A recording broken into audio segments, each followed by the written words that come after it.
Good morning class.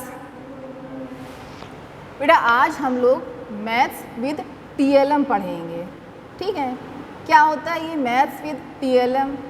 Maths club का तो नाम सुना ही होगा आप लोगों ने, बताया मैंने क्लास में मैथ्स क्लब क्या होता है, ठीक है।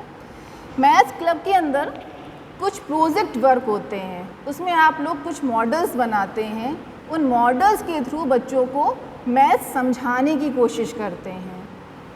ज़रूरत क्या है इन मॉडल्स के थ्रू समझाने की?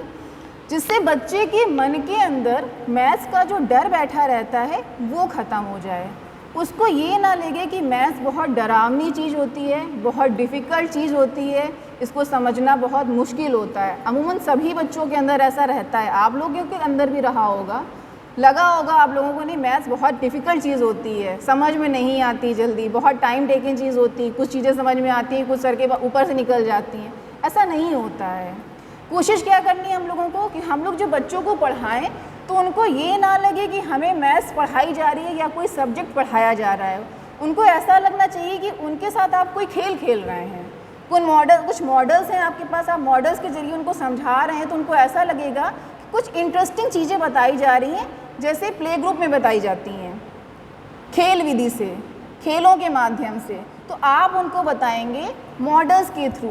आप उनको ये भी बताएंगे कि बेटा मॉडल्स के थ्रू या बिना मॉडल के भी मैथ्स पढ़नी क्यों है, मैथ्स की इतनी उपयोगिता क्यों है। क्यों? क्योंकि मैथ्स के बिना हमारी लाइफ में कुछ भी चीज़ें पॉसिबल नहीं हैं। हम लोग मैथ्स केवल इसलिए नहीं पढ़ते हैं कि हम लोगों को एग्ज़ाम क्वालिफाई करना होता है। हमारी रोज़ की दिनचर्या में कहीं भी कोई जगह ऐसी नहीं है जहाँ पर हमें मैथ्स का यूज़ ना करना पड़ता हो। आप चाहे मार्केट जाएं, कुछ सामान खरीदने जाएं तो मैथ्स का यूज़, आप वहाँ पर कैलकुलेशन करते हैं उसको पैसे देने के लिए, सामान लेने के लिए आप कैलकुलेशन करते हैं, मुझे 1 किलो चाहिए सामान, 2 किलो चाहिए, आधा किलो चाहिए, 4 लीटर चाहिए।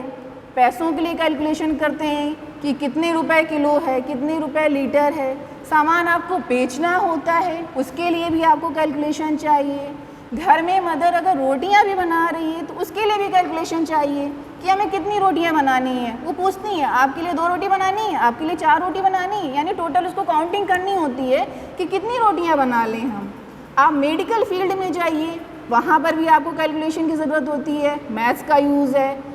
आप केमिकल फील्ड में जाइए, वहाँ पर भी आपको मैथ्स का यूज़, यानी कोई ऐसी फील्ड नहीं है जहाँ पर मैथ्स के बिना काम चल जाए। तो जो चीज़ इतनी उपयोगी है तो फिर उसको सीखना भी तो उतना ही ज़रूरी है। तो जो इतना ज़रूरी है उसको फिर रोचक बनाना भी उतना ही ज़रूरी है।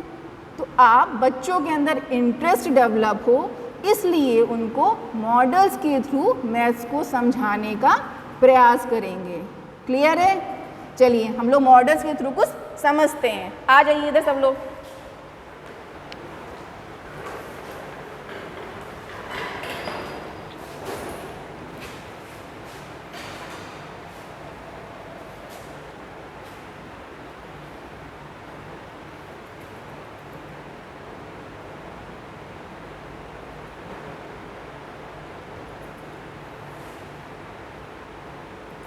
ये एक प्रोजेक्ट वर्क है, ओके। इसमें आप बच्चों को मल्टीप्लाई करना सिखाएंगे, ठीक है। जैसे टेबल्स होते हैं 2 1 जा 2, 2 2 जा 4, 2 3 जा, ये सब सिखाते हैं आप। तो आप इसको सिखाएंगे कि देखो आप हम लोग क्या कर रहे हैं, इसमें कुछ खेल रहे हैं, कुछ इंटरेस्टिंग चीज़ कर रहे हैं। वो देखिएगा अच्छा हाँ ये तो कुछ लग रहा है कि यार कुछ अलग टाइप का है, टेबल जैसा कुछ नहीं लग रहा है। खेल खेल में आपको उसको सिखाएंगे कि 1 multiply by 2 equals to 2। Shift किया आपने इसको, सेकेंड नंबर आया 2 मल्टीप्लाई बाई 2 इक्वल्स टू 4। फिर आपने इसको आगे शिफ्ट किया 3 into 2 equals to 6। 4 into 2 equals to 8। 5 into 2 equals to 10। यानी बच्चा इंटरेस्ट लेगा, जब आप इतना करेंगे उसके बाद आगे वो खुद ही स्टार्ट कर देगा, जी मैम आगे आ जाएगा 6 इंटू 2 12। यानी बच्चा आगे से आगे खुद ही इंटरेस्ट लेना स्टार्ट कर देगा। तो क्यों हम लोगों ने बनाया ये? जिससे बच्चे के अंदर इंटरेस्ट डेवलप हो, वो खुद से चीज़ों को सीखना चाहे। इतना क्लियर हुआ? चलिए कुछ और देखते हैं अब।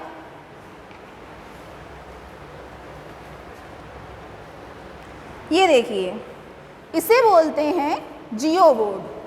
ठीक, अब इस जियो बोर्ड में क्या है, ढेर सारी बटन्स लगी हुई हैं, कलरफुल बटन्स लगी हुई हैं। क्यों? देखने में ज़्यादा अच्छा लगेगा, इंटरेस्ट ज़्यादा डेवलप होगा, बच्चा ज़्यादा रोचकता लेगा उसमें, उसे लगेगा कि हाँ अब क्या होने वाला है, आगे क्या होने वाला है। इसके थ्रू क्या समझाने का प्रयास किया जा रहा है, ये रबर बैंड के थ्रू। ठीक है, आप बच्चों को बताएंगे कि बेटा ये क्या है, ये एक रबर बैंड है, इसके जरिए हम क्या बना सकते हैं, क्या क्या बना सकते हैं ये बताएंगे। आपने ये रबर बैंड लिया, यहाँ पर ऐसे करके लगाया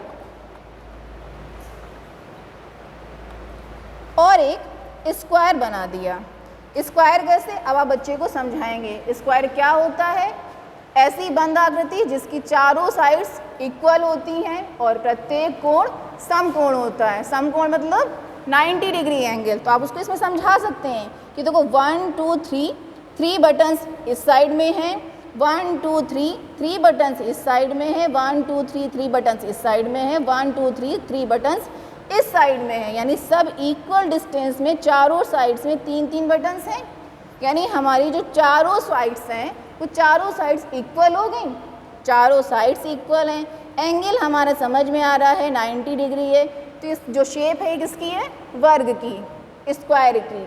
आपने उसको खेल खेल में स्क्वायर बनाना सिखा दिया। अब आप उसको दूसरी चीज़ बता सकते हैं, ये वाली फिगर। फिर आपने एक रबर बैंड उठाया, बच्चे को दिखाया कि देखो ये सिंपल सा एक इलास्टिक रबर बैंड है, इसके ज़रिए हम लोग त्रिभुज बनाएंगे यानी ट्रायंगल बनाएंगे।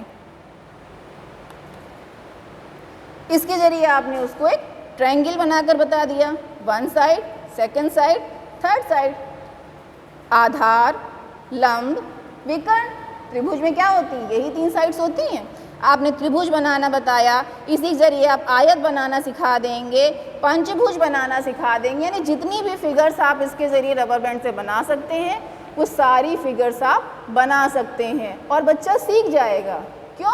उसे लगेगा कि ये हमारी मैथ्स की क्लास नहीं चल रही है, ये हमारी प्ले ग्रुप की क्लास चल रही है जिसमें हम कुछ खेल खेल रहे हैं। ठीक, उसके बाद नेक्स्ट क्या देख लेते हैं,